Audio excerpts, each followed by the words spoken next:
لله نحمده ونستعينه ونستهديه ونستغفره ونعوذ بالله من شرور أنفسنا ومن سيئات أعمالنا من يهد الله فهو المهتد ومن يضلل فلن تجد له وليا مرشدا وأشهد أن لا إله إلا الله وحده لا شريك له وأشهد أن محمدا عبده ورسوله وصفيه من خلقه وخليله بلغ الرسالة وأدى الأمانة ونصح الأمة فكشف الله به الأمة فجزاه الله عنا خير ما جاز نبيا عن أمته وداعيا عن دعوته. ثم أما بعد، يقول الله عز وجل في كتابه الكريم: يا أيها الذين آمنوا اتقوا الله حق تقاته ولا تموتن إلا وأنتم مسلمون. ويقول سبحانه: يا أيها الذين آمنوا اتقوا الله وقولوا قولا سديدا يصلح لكم أعمالكم ويغفر لكم ذنوبكم ومن يطع الله ورسوله فقد فاز فوزا عظيما. ويقول سبحانه: يا أيها الناس اتقوا ربكم الذي خلقكم من نفس واحدة وخلق منها زوجها وبث منهما رجالا كثيرا ونساء واتقوا الله الذي تساءلون به والأرحام إن الله كان عليكم رقيبا. اللهم اجعلنا من المتقين واجعلنا من الصالحين واجعلنا من الصادقين واجعلنا من الوارثين الذين يرثون الفردوس هم فيها خالدون. اللهم آمين يا رب العالمين. ثم أما بعد, we thank Allah subhanahu wa ta'ala, we praise Him as Allah should be praised. We thank Allah for His blessings that He bestowed upon us inwardly and outwardly. We thank Allah subhanahu wa ta'ala for His blessings, grace, bounties, favors that are in every corner of our lives and that are in every second of existence that we exist. Most of Allah's blessings upon us are in the hidden. We can see one or two or three. And even those who are apparent, we're kind of slow into recognizing them and thanking Allah Azza wa Jal for them. That's why when we sit between the hands of Allah Azza wa Jal, we have no complaints. If we have any complaints, the complaints that we have are about ourselves, not from ourselves, but about ourselves. That we're most of the time busy. We hardly thank Allah enough. We hardly remember Allah subhanahu wa ta'ala. We're grinded between the wheels of life and we allow ourselves to go in this grinder knowingly, and we do not use the hands and the robe of Allah subhanahu wa ta'ala that He stretches to us to hold on so that we are pulled out of this ocean, deep ocean of dunya. Subhanallah, brothers and sisters, that's the complaint of the believer. A believer does not focus on the negatives in his life. Oh, this is going wrong. Then you forget all the positives and you're only focused on this. And your dua is only for this and this. And usually that negative is usually something wrong going with us in dunya. It's usually not something going wrong with us, with our deen or akhirah. When was the last time you lost sleep over missing your prayers? When was the last time you went into panic mode because you did not do your adhkar or tasbih? When was the last time you needed to see the psychologists and the psychiatrists because you have not been paying enough zakah and sadaqah? When was the last time that you went into depression because you feel that you don't have real connection with Allah subhanahu wa ta'ala? Usually, it's because I got the news about my health or I got a news about my wealth, or I got a news about someone that I love who wants to leave me or I want to leave them. That's when people go into panic mode. None of these things are worthy of stopping your life and suspending your normal routine. None of these things.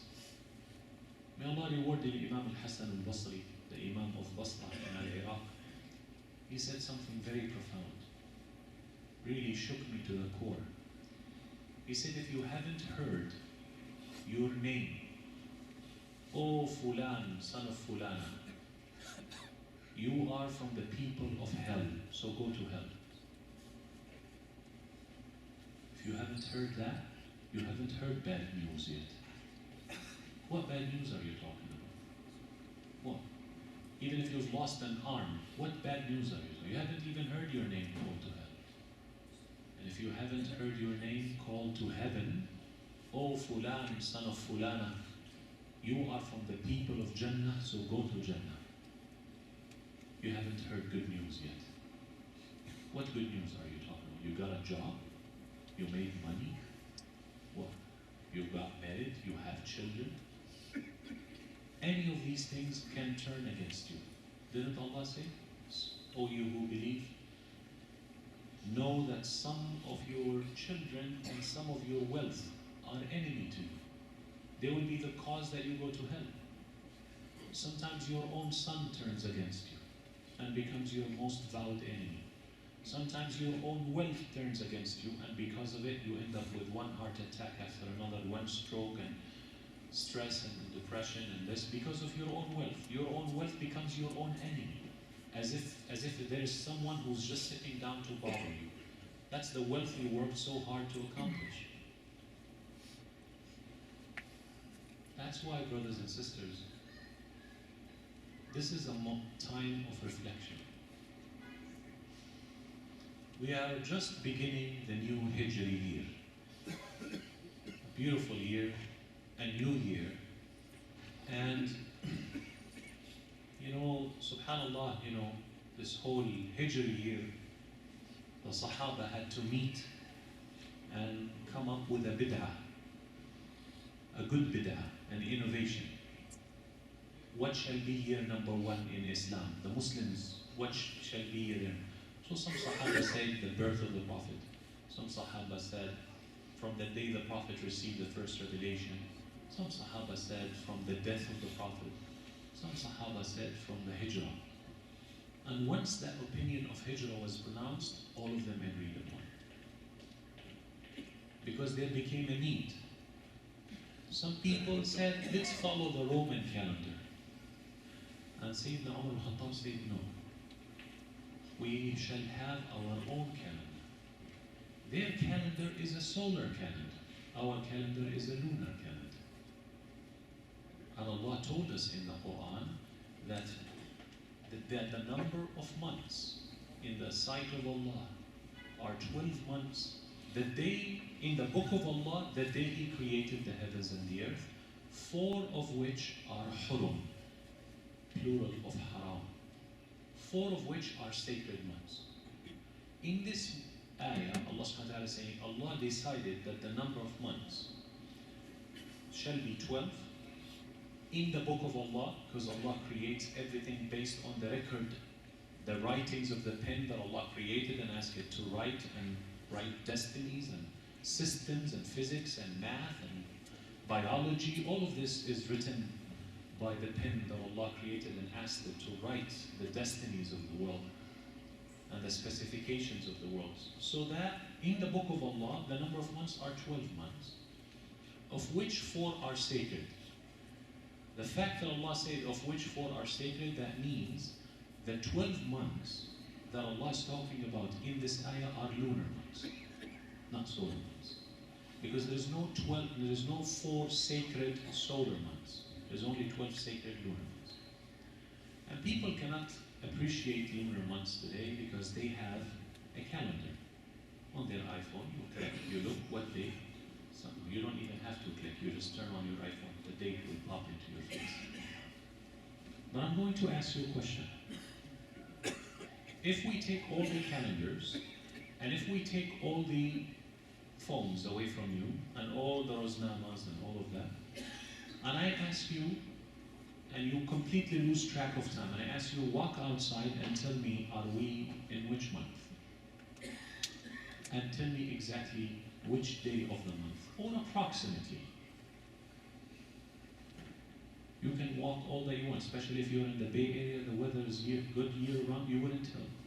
But if I ask you, can you tell me where are we in the lunar month? All what you have to do is wait for the night to come and walk outside, and there is God's calendar in the sky, marked with the moon. The Arabs used to can tell the day exactly, 13 or 14 or 15, just by looking at the moon. Even though for us right now, our eyes are not trained because we are not grown up with that, we can say maybe this is the middle of the month. They were able to tell exactly what day by looking at Allah's creation. And that's why the believer is connected with Allah's creation. اقرأ باسم ربك الذي خلق. Even when you want to know the date, you have to look at Allah's creation. That's the significance of the lunar months. And as we can see, and we found out, even the nations that Allah sent before us, the Jews and the Christians, their calendars, the Prophet's calendars, were all lunar calendars. In Surah Al-Baqarah, يَسْأَلُونَكَ عَنِ الْأَهِلَّةِ هِيَ مَوَاقِيتُ لِلنَّاسِ وَالْحَجِّ. They're asking you about the crescents, the birth crescent, the end crescent, the middle, So Allah says, they're asking you about the crescent, tell them it's for the timings of the people, and so that people can tell the timings of Hajj, and Ramadan, and all the other months. But in this ayah, Allah specified Al-Hajj, subhanallah. So, the Sahaba, radiyallahu alayhim, had to face two tasks. Task number one, which year shall be year number one? And task number two, which month shall be the first month? Because the Arabs did not go by, Muharram means that's the first month of the year. No, they didn't go for that.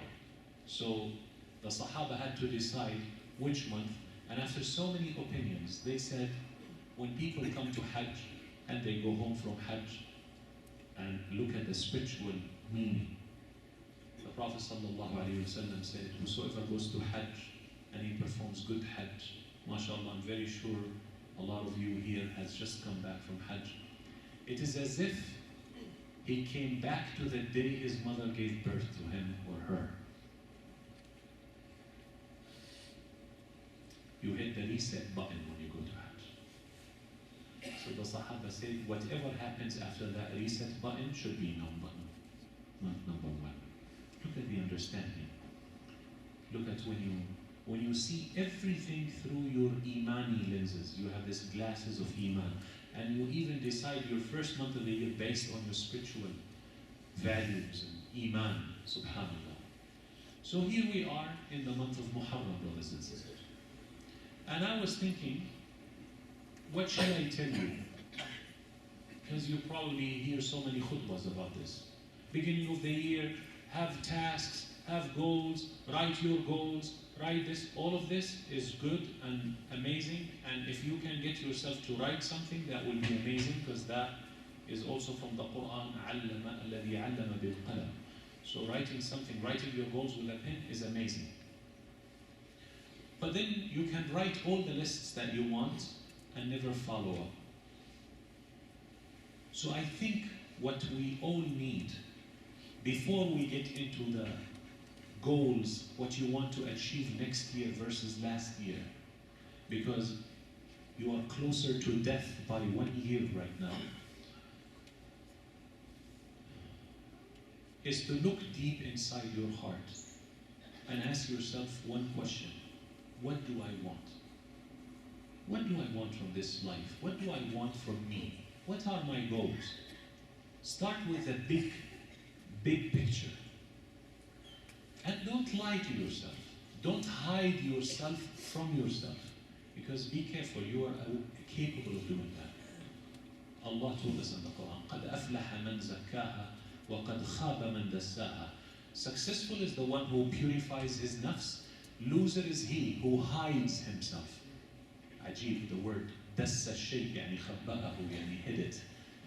Loser is he, the one who hides himself. Yani, you hide yourself from yourself. You start lying to yourself so much that you can start saying, oh, there is nothing wrong with me, I am very good. MashaAllah, I pray 5 times a day, I have knowledge, I am this, I am that, whatever is your state. And you start hiding your own faults. And maybe your whole family is telling you, please, Baba, we just need you to calm down a little bit. You have big time short temper. And you're like, no, there is nothing wrong with it. No, I'm just very happy. See, now we're getting into وَقَدْ خَابَ مَنْ دَسَّاهُ. Okay?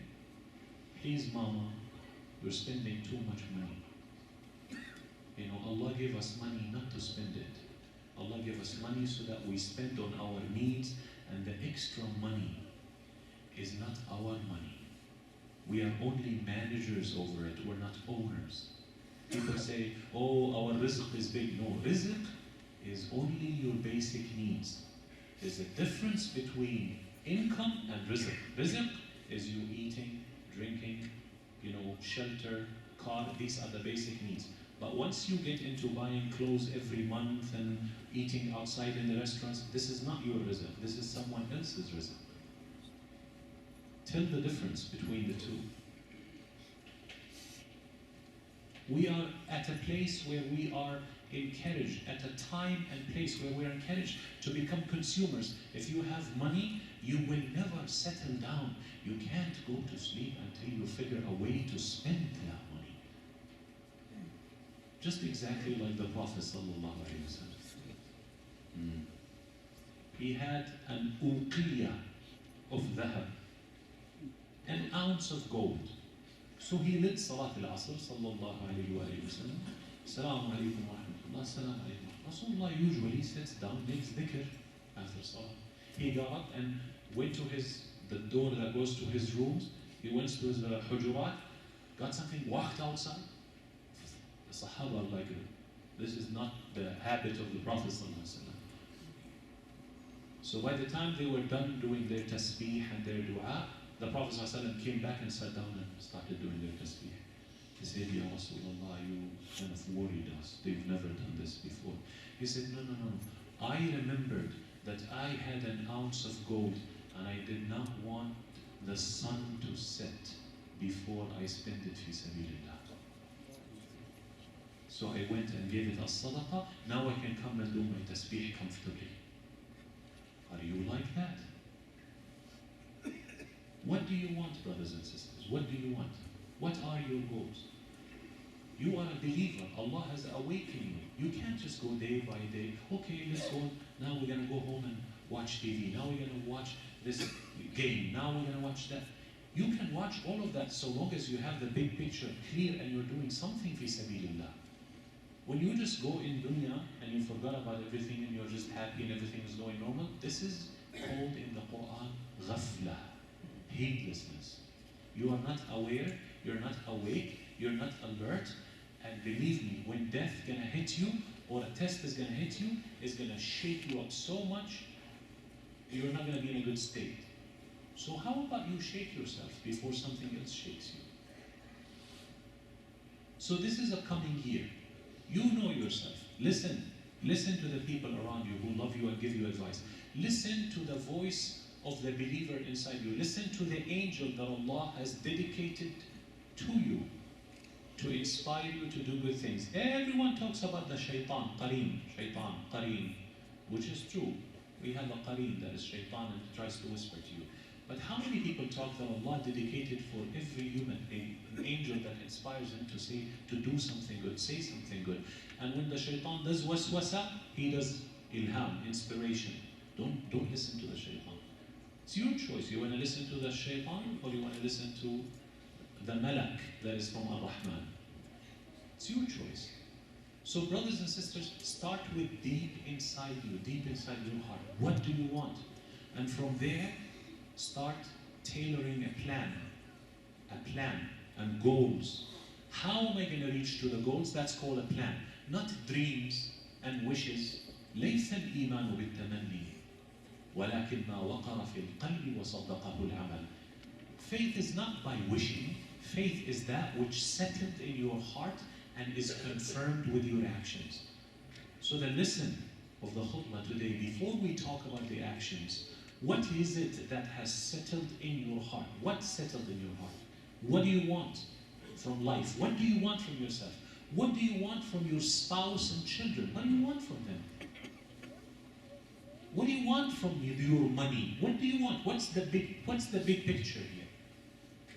And once you answer that question, then follow it with goals and plans, and then Allah will inspire you, inshallah. May Allah inspire us and keep the waswas of shaitan away from us.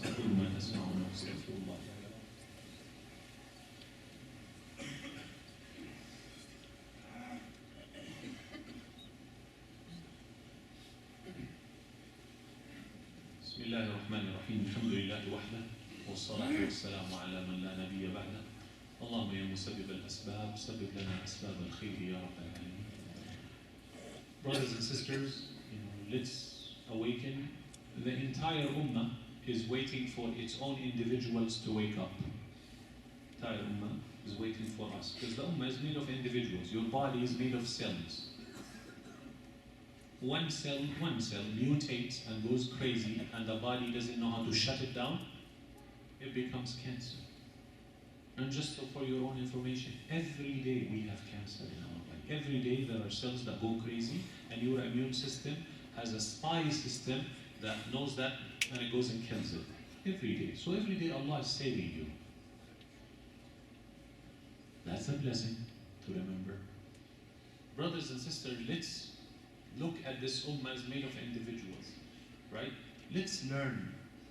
If you have that goal in your heart, then go and learn from the book of Allah through the model of His Prophet sallallahu alaihi wasallam. You are not better than Rasulullah, nor you are better than Umar radiallahu ta'ala anhu and the rest of Sahaba. Rasulullah was a calm personality. Work on your calmness. Use the dhikr, Quran, thinking, so that your mind is ahead of your emotions. Our homes are destroyed by anger, divorce because of anger. Father, son, mother, daughter because of anger. Anger. Why? Because you can't control your emotions. Your mind is not ahead of your emotions. Your emotions are ahead of your intellect. You have to stop. Your deen helps you to change that. So we need to start, so that our families are preserved, so that not the smallest argument between husband and wife becomes a reason for divorce, not the smallest argument between parents and children become a reason for kicking the child out or completely disengaging and not communicating.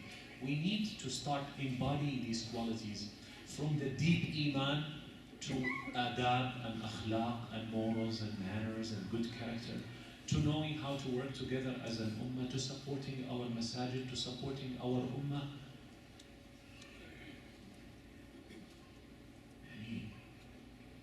Subhanallah, from this minbar, every time a Muslim does an act of wrong, an act of violence, we stand up and we say, Allah and His Messenger, Islam is free from that. That's not Islam. Because it's one principle. Monks, Buddhist monks, with their clothes, monk clothes on, are killing our brothers and sisters in Burma. When was the last time you heard Buddhist terrorism? On CNN or Fox News?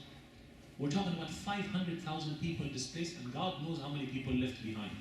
And the government of Burma, in order for them not to have anything written, so that they don't go to court later, they just entice the local temples and monks, so that they can go do things that is not documented, unofficial, so that nobody will be caught later on. The easiest way to get out of judgment. Are all Buddhists terrorists? No. Are all Buddhists in Burma and all Burmese terrorists? I'm sure not. But there is a heck of a lot of them that are stating violence against our brothers and sisters. Who's talking about that? Are you concerned? This is an ummah, one ummah. When you as an individual become a better individual, the whole ummah becomes healthy and good and working together.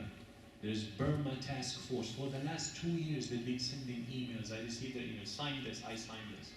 Are you on the Burma Task Force? Are you filling applications so that the Congress and the Senate start an investigation? At least, if you can help with anything, a word, an action, a sadaqah. Did your masjid last week? I stood up in my masjid and I said, all the boxes today, the donation will not go to our masjid. It will go to Burma. And we collected close to $10,000. And we give it to our brothers and sisters, ECHO, who have an organization here and an organization in Bangladesh. And it's already spent. The money's spent. Are you doing that as a community here? That's what makes you an active Muslim. And Allah will look at you and Allah will be pleased with you. Because from inside out you're trying to change. Insha'Allah Rabbil Alameen, Allah help us out. Allahumma ameen. Allahumma a'izz bina al-Islam wa ansur bina al-Muslimin wa a'li bina kalimatay al-haqq wa din waj'alna min ibadika as-salihin birahmatika ya arhamar rahimin. Allahumma ighfir lil-muslimin wal-muslimat wal-mu'minin wal-mu'minat al-ahya'i minhum wal-amwat innaka qareebun sami'un mujib ad-da'awat. اللهم أعز بنا الإسلام وانصر بنا المسلمين وأعلي بنا كلمتي الحق والدين. اللهم اجعلنا صالحين مصلحين طاهرين متطهرين هادين مهديين. اللهم لا تجعلنا لا من المنافقين ولا من المرائين ولا من الفاسدين ولا من الفاجرين ولا من الفاسقين ولا من الكافرين واجعلنا من عبادك الصالحين المتقين يا رب العالمين. اللهم اغفر لإخواننا المسلمين وارحمهم في بورما يا رب العالمين. اللهم ارحم إخوان المسلمين في سوريا يا رب العالمين. اللهم ارحم إخوان المسلمين في ليبيا ومصر يا رب العالمين. وارحم إخوان المسلمين في اليمن يا رب العالمين. وارحم إخوان المسلمين في فلسطين يا رب العالمين. اللهم ارحم إخوان المسلمين في أفغانستان يا رب العالمين وفي كشمير يا رب العالمين وفي كل مكان يا أكرم الأكرمين. اللهم ارحم إخوان المسلمين في أفريقيا وفي الصين وفي كل مكان يا رب العالمين وأعنا على إعانتهم وكن لنا عونا لهم حتى نكون عونا لهم يا رب العالمين برحمتك يا أرحم الراحمين. اللهم آمين. ربنا آتنا في الدنيا حسنة وفي الآخرة حسنة وقنا عذاب النار. اللهم صل وسلم وبارك على سيدنا وحبيبنا محمد وأقم الصلاة إن الصلاة تنهى عن الفحشاء والمنكر ولذكر الله أكبر والله يعلم ما تصنعون.